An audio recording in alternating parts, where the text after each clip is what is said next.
Selamat siang, Bu Halimah, serta teman-teman yang saya hormati dan saya cintai. Kali ini saya Dio Prasetyo dari kelas 11 IPA SMA Santo Lukas, Jakarta Utara, ingin mempresentasikan hasil proposal penelitian saya yang bertema tentang analisis potensi limbah tebu sebagai bahan bakar pembangkit listrik energi biomasa di pabrik gula.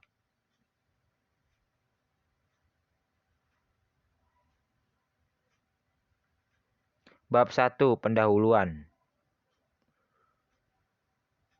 1.1 Latar belakang. Saat ini seiring berjalannya waktu, industri-industri, baik industri rumahan maupun pabrik, semakin banyak di Indonesia. Kini sangat mudah ditemukan sebuah industri meskipun letaknya dekat dengan pemukiman padat penduduk. Letak sebuah pabrik yang berdekatan dengan pemukiman warga tentu dapat menimbulkan dampak buruk, baik itu melalui limbah padat, cair maupun gas. Terutama limbah padat yang membutuhkan tempat penampungan yang cukup besar. Aktifnya perindustrian di Indonesia tidak dapat berlangsung terus-menerus tanpa adanya proses yang dapat menekan dampak buruk yang diakibatkan oleh pembuatan produk di suatu perindustrian. Limbah atau sampah memang merupakan suatu bahan yang tidak berarti dan tidak berharga. Tapi kita tidak mengetahui bahwa limbah juga bisa menjadi sesuatu yang berguna dan bermanfaat jika diproses secara baik dan benar. Beberapa pabrik di Indonesia kini sudah mulai menerapkan sistem pengolahan limbah untuk mengurangi dampak polusi dari limbah-limbah tersebut. Bahkan ada beberapa yang memanfaatkan limbah pabriknya untuk dijadikan produk baru yang berguna yang tentunya diolah melalui proses-proses tertentu. Salah satunya mengolah limbah sisa pembuatan gula menjadi kompos, batako, dan lain-lain. Pemanfaatan limbah saat ini menjadi sangat penting artinya, terutama untuk mengatasi dua masalah penumpukan sampah di kota-kota besar. Yang pertama limbah organik industri, yang kedua serta limbah pertanian dan perkebunan.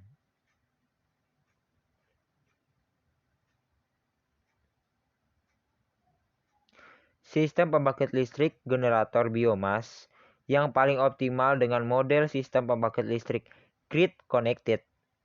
Perhitungan hasil potensi biomasa tebu atau yang disebut sebagai feedstock biomas dengan memanfaatkan ampas tebu sebagai sumber energi generator pertama, generator kedua, generator ketiga, dan perhitungan konsumsi daya pada industri yang dengan secara menyeluruh sistem merupakan sistem digunakan bantuan perangkat lunak.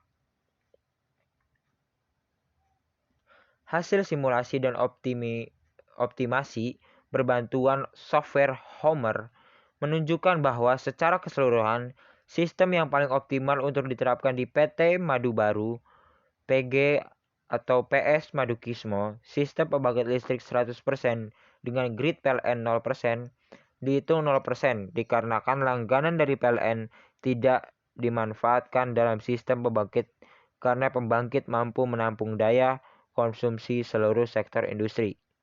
Hasil total daya yang dihasilkan dari pembangkit listrik 1,1, 2, dan 3 sebesar 15,024,411 kW per tahun.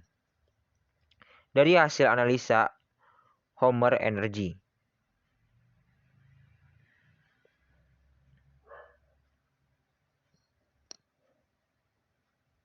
(1.2) Rumusan masalah.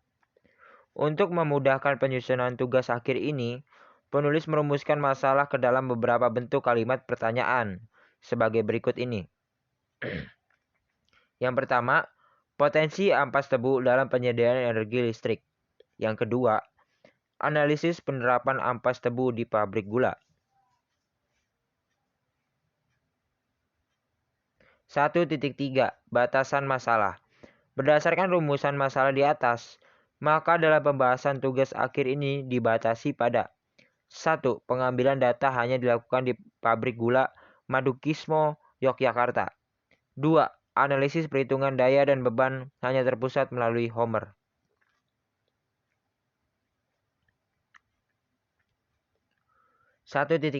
Tujuan penelitian. 1. Perhitungan potensi ampas tebu dalam penyediaan energi listrik. 2. Mengetahui hasil analisa energi biomasa tebu sebagai sumber energi listrik yang ramah lingkungan di masyarakat. 1.5. Manfaat penelitian. Penulisan tugas akhir ini memberikan manfaat ke beberapa pihak, antara lain: 1. Manfaat bagi penulis. Manfaat penelitian biomasa bagi penulis yaitu dapat menambah wawasan bagi peneliti dan dapat dijadikan sebagai pedoman untuk menghadapi masalah bahan bakar yang saat ini sedang dalam kondisi mengkhawatirkan.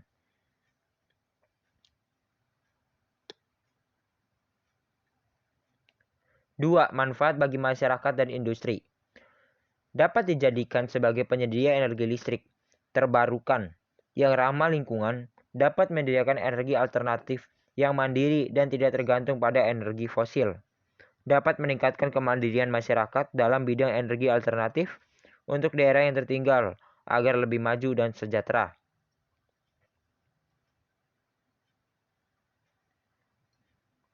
Bab 2. Tinjauan pustaka. Dasar teori berisi pemikiran atau teori-teori yang melandasi dilakukannya penelitian.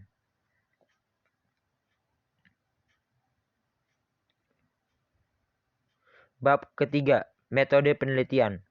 Penulisan tugas akhir ini menggunakan metode penelitian. Yang pertama, studi pustaka atau yang disebut sebagai studi research. Studi ini dilakukan dengan cara melihat dan mencari literatur yang sudah ada untuk memperoleh data yang berhubungan dengan analisis pada penulisan tugas akhir.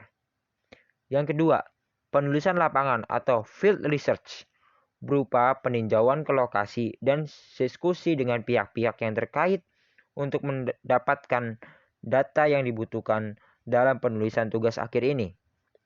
Penyusunan tugas akhir setelah dilakukan pengujian, data-data dan analisa yang diperoleh dan disusun dalam sebuah laporan tertulis. Baik, terima kasih telah menyaksikan dan mendengarkan presentasi saya. Selamat siang semuanya. Selamat siang Bu Alima dan teman-teman yang saya hormati dan saya cintai. Tetap jaga kesehatan, tetap di rumah, dan tetap produktif di rumah. Terima kasih.